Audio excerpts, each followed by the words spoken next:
Alone in a crowd of rugged men, nursing his drink in the far corner of the old post town's only tavern, Kaim. A single man strides in through the tavern door. Massively built, he wears the garb of a warrior. His soiled uniform bespeaks a long journey. Fatigue marks his face, but his eyes wear a penetrating gleam. The look of a fighting man on active duty.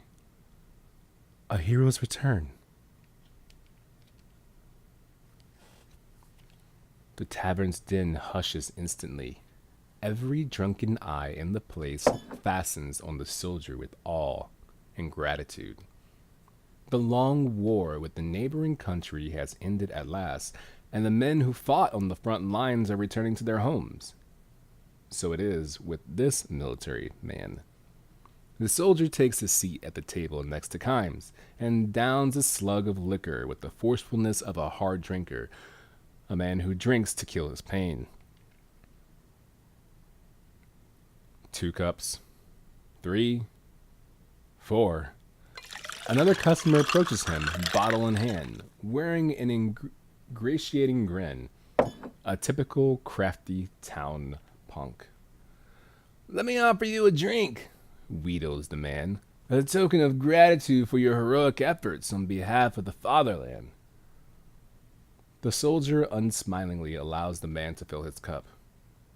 "How was it at the front? I'm sure you performed many valiant deeds in the battlefield." The soldier empties his cup in silence. The punk refills the cup and adopts an even more fawning smile. "Now we're friends. How about telling me some war tales?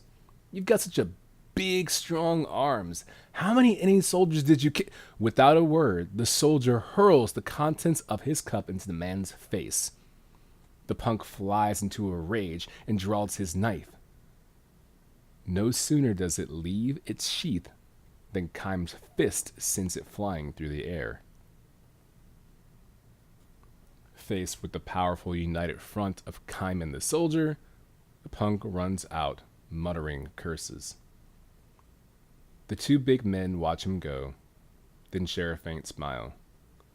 Kaim doesn't have to speak with the soldier to know that he lives in deep sadness. For his part, the soldier, having cheated death any number of times, is aware of the shadow that lurks in Kaim's expression.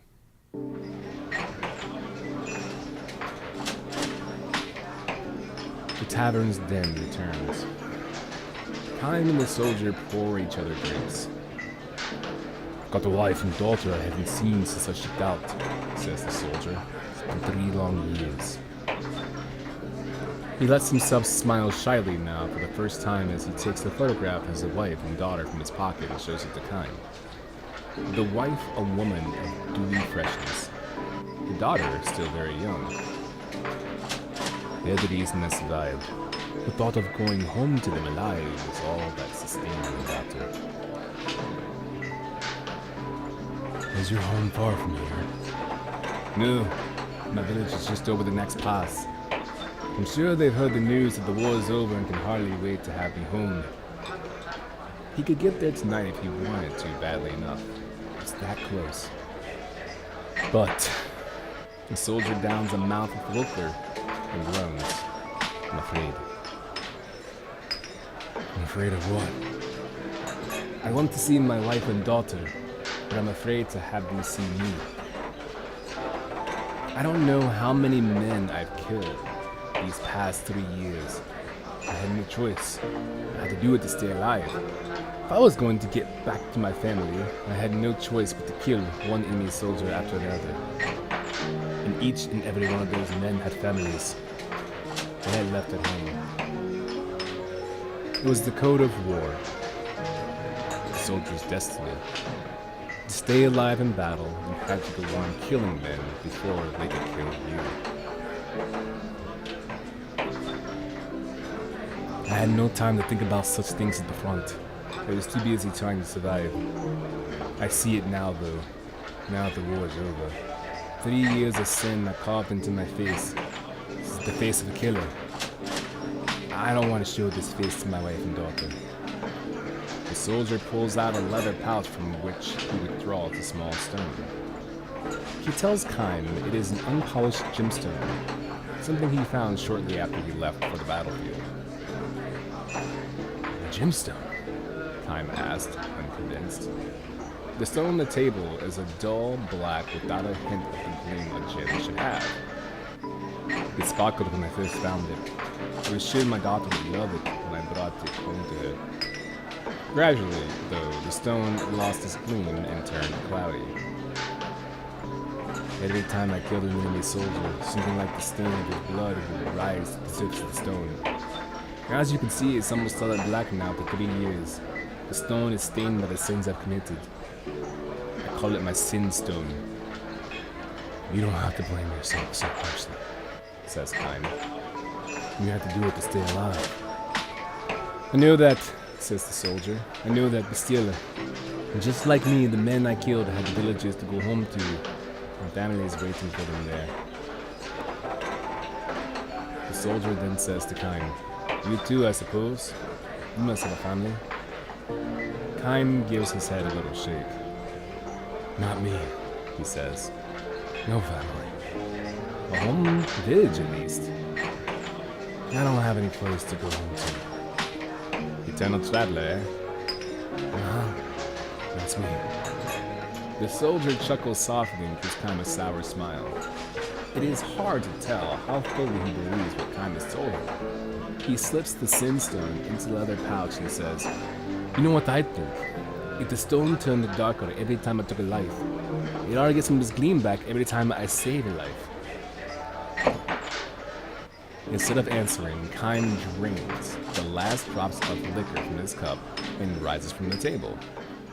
The soldier remains in his chair, and Kaim, staring down at him, offers him these words of advice. If you have a place you can go home to, you should go to it. Just go, no matter how much guilt you may have weighing you down. I'm sure your wife and daughter will understand. You're no criminal. You're a hero. You fought your heart out to stay alive. I'm glad I met you, says the soldier. I needed to hear that. He holds his right hand out to Kaim, who grasps it in return. I hope your travels go well, says the soldier. And your travels will soon be over, says Kaim with a smile, starting for the door. Just then, the punk charges at Kaim from behind, wielding a pistol. Watch out! Bellows the soldier and rushes after Kaim. As Kaim rolls around, the punk takes aim and shouts, You can't treat me like that, you son of a bitch! The soldier flies between the two men and takes a bullet in the gut.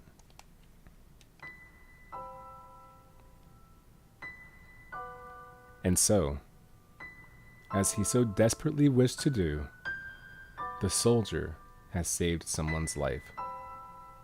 Ironically, it is for the life of Kaim, a man who can neither age nor die. But the soldier had traded his one and only life. Sprawled on the floor, nearly unconscious, the soldier thrust the leather pouch into Kaim's hand. Look at my sin stone, will you? Maybe,